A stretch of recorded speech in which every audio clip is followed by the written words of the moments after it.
কাছে দাও।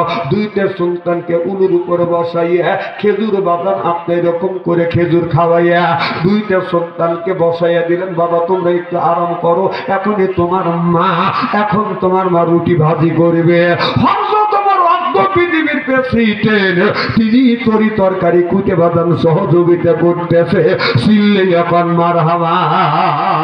একজন মদিনার প্রেসিডেন্ট, ছোট দেশের প্রেসিডেন্ট না, অর্ধ পৃথিবীর প্রেসিডেন্ট, তিনি বাদাম তরি তরকারি করতেছে।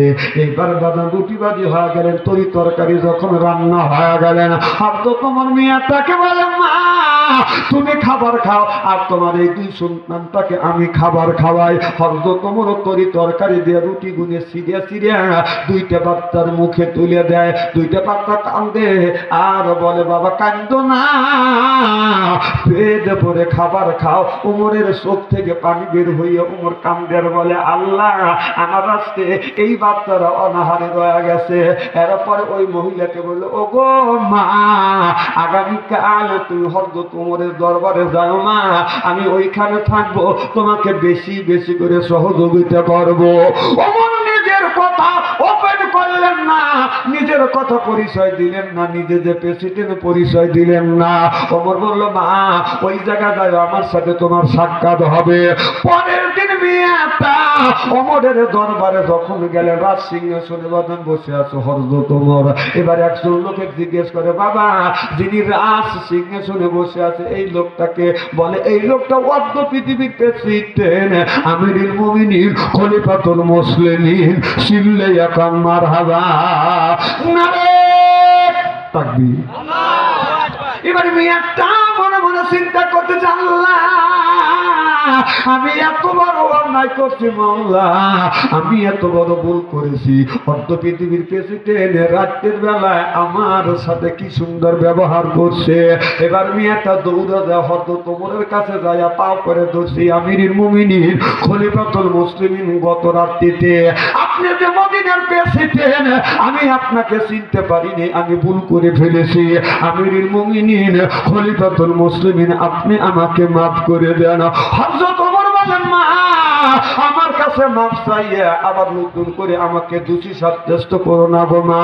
মা তুমি এই দেশের শ্রোতা, এই দেশের জনগণ, মা আমি সময় মতো তোমাদের কাছে খাদ্য পৌঁছাইতে পারি না মা, এর জন্য আমার ভুল হয়ে গেছে। আমি যদি ভুল করে থাকি ভুল গুলি মাফ করে দিও।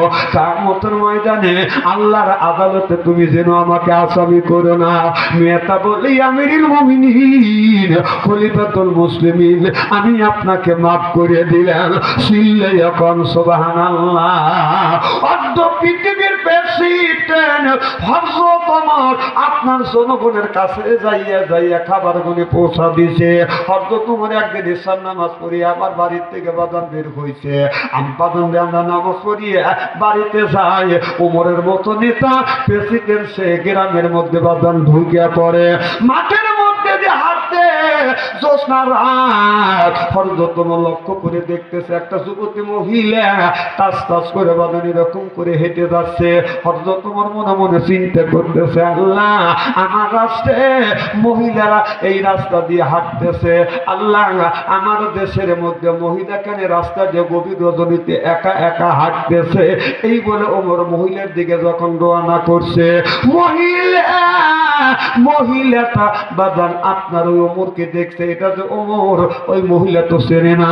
মহিলা ওমরকে দেখে মনে মনে চিন্তা করতেছে আল্লাহ ওমরের রাস্তায় বসবাস করতেছে, এই রাতে একা একা স্বাধীনভাবে গেছে, কোনো পুরুষ আমার সামনে ভাবে নাই। আল্লাহ আজকে যেই যুবক আমার সামনে পড়ে গেল, আল্লাহ আমার চরিত্র নামে সার্টিফিকেট নষ্ট হয়ে যাবে।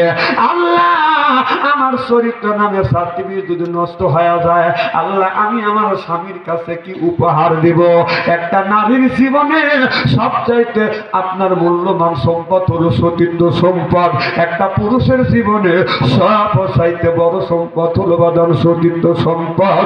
যেরকম ঠিক কিনে টাকা হারা গেলে টাকা পাওয়া যায়, দলিল হারা গেলে সেটাও পাওয়ার বাদাম সম্ভাবনা থাকে, সার্টিফিকেট হারিয়ে গেলে এটাও পাওয়ার বাদাম সম্ভাবনা থাকে। তবে কোন যুবক আর যুবতী চরিত্র নামে সার্টিফিকেটটা যদি একেবারের জন্য হারিয়ে ফেলে, একবারের জন্য চরিত্র নামে সার্টিফিকেট কেউ যদি হারিয়ে ফেলে, জীবন ভরা কেউ কান্দে কাইটা চরিত্র নামে সার্টিফিকেট ফেরত পাবে না। যখন ঠিক কিনে আজকে আমাদের দেশের যুবক যুবতীর চরিত্র চলে গেছে বাবার মোবাইলের ভিতরে। কথা কন না কে? এই যে মোবাইল ফোন, কিছু বলবেন?